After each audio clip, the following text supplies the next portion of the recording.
Hey everyone, so for this week's assignment, I ended up choosing 3 articles. And the first one I'm going to talk to you all about is written by Alex Beckstrand, and it is on Woodrow Wilson and his punitive expedition into Mexico to capture, disband Pancho Villa and his gang. Now, this was a very interesting read. He is arguing that the expedition failed primarily because, well, Woodrow Wilson conducted civil military affairs really badly. So Alex has a really good plethora of sources. And what I really liked about his article was the use of maps. I use a lot of visuals in my classes that I'm lecturing.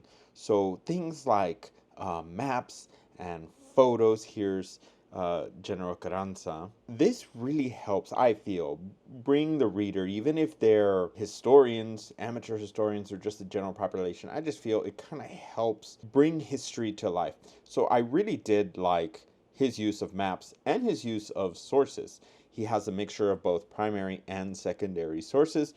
So he breaks this paper down into 3 phases. So the first one, he's talking about the early operations, the raid of Pancho Villa into America, and the rapid response, I should say, by Wilson. He gives a little background on the revolution, just really, really brief background. He really doesn't use much. I guess he's assuming that whoever's reading this already has a basic fundamental understanding of the Mexican Revolution. But he goes off with the a little bit of background, why Pancho Villa is so upset at Carranza. They were former allies at that point, and then they ended up having that schism and fighting each other. Now, the second article I ended up picking up was by Thomas Smith. This one is titled "The Texas National Guard in the Big Bend During the Mexican Revolution."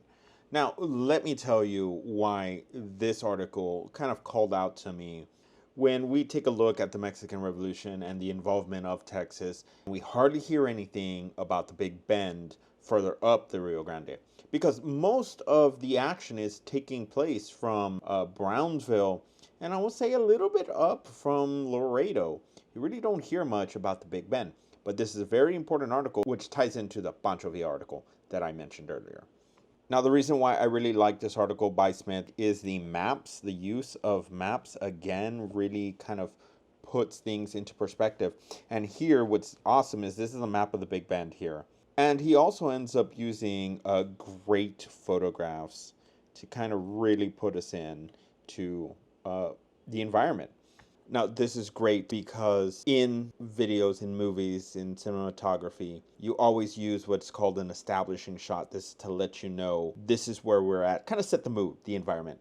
And I really like that articles are doing this because they're showing the mood. They're showing you the establishing shot. This is what I'm going to be talking about, and that's why I really enjoy photos. This article I'm going to talk about is The Climate of Conflict. This is by Mikhail Wolf. The reason why I really like this article so much better than the other ones is because this has to do with the actual environment, which kind of led to a lot of this rebellious upgrowing. But here, look at this. This map is very important. I wanted to mention it in the video, includes it in the article, and it is the rainfall of Mexico. And he's tracking this from 1903 all the way up to right around the start of the rebellion, which is 1911.